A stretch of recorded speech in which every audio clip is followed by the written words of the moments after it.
On parle d'open innovation tout de suite dans Écosystème avec mes invités. Bonjour Nicolas Wojnarowski, bienvenue.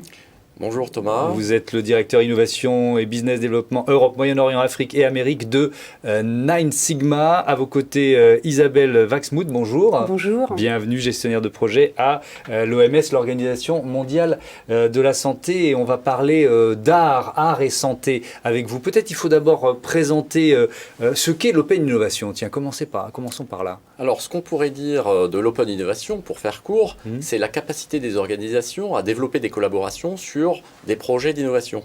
Donc, ça veut dire de pouvoir ouvrir, je dirais, les projets sur lesquels les gens souhaitent partager.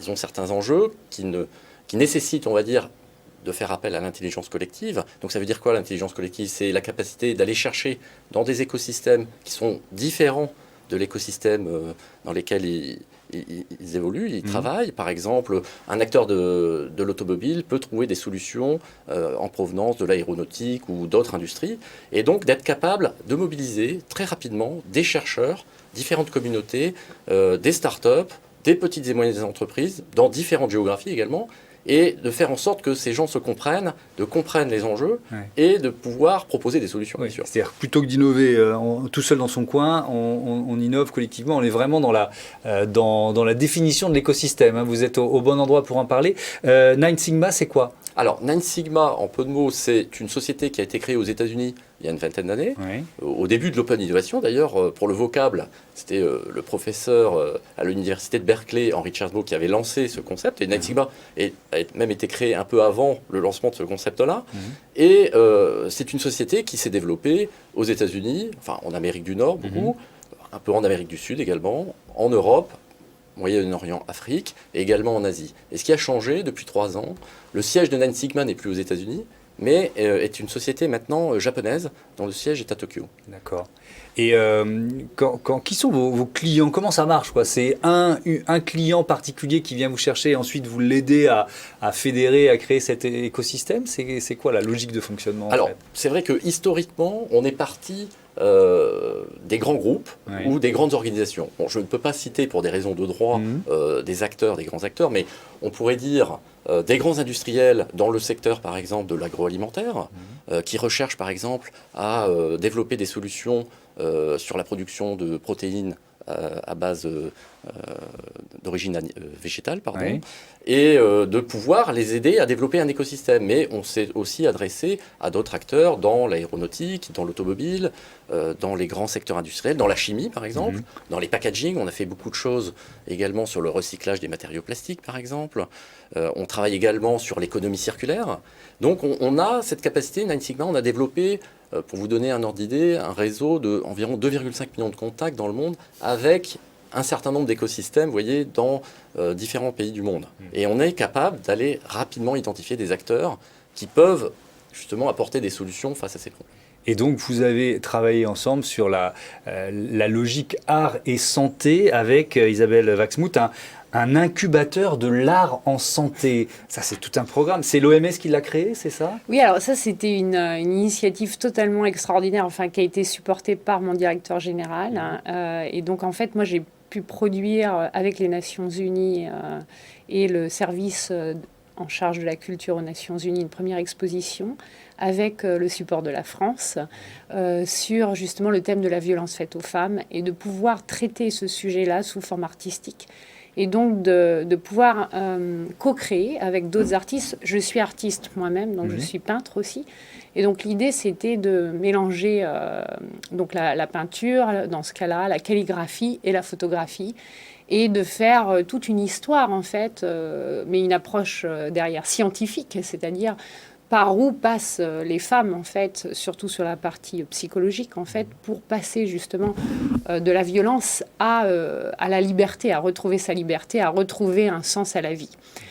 Donc c'est vrai que c'est de toujours se focaliser sur qu'est-ce que c'est que la santé, qu'est-ce que c'est que le bien-être, sous différents angles, en fait, et de l'exprimer de manière artistique. Car les gens, en fait, ont eux-mêmes une sensibilité qui leur est propre.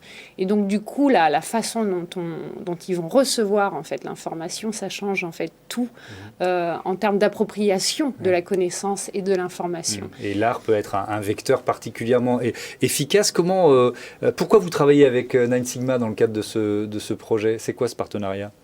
En fait, c'était... moi, j'ai travaillé pendant 4 ans, en fait, sur un programme sur les innovations, en fait, sociales sur la santé. Ouais. Avant ça, j'avais travaillé, en fait, sur un programme sur l'importance, en fait, des bases factuelles pour informer des politiques éclairées.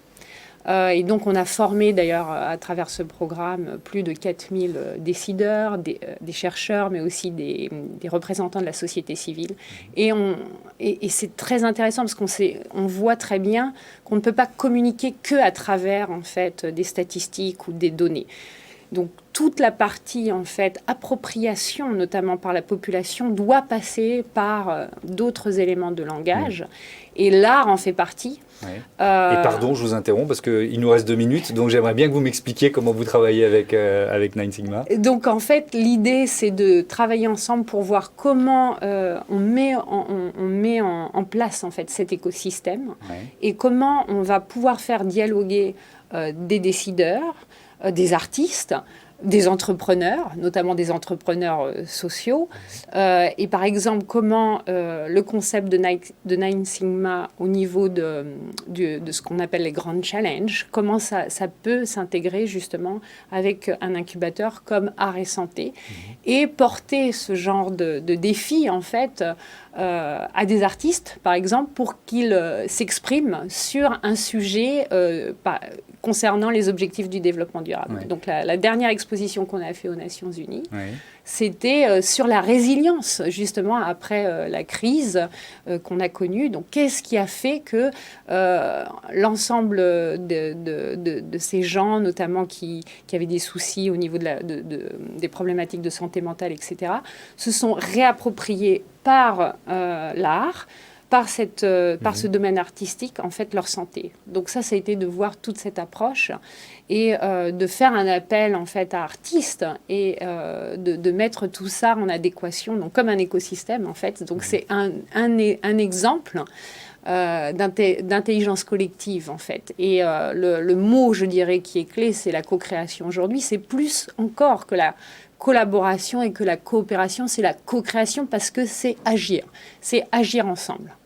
Merci beaucoup, merci à tous les deux d'être venus présenter voilà finalement cet incubateur de l'impact de l'art en santé créé par l'Organisation mondiale de la santé avec Nine Sigma. Merci beaucoup à tous les deux. Un autre écosystème tout de suite.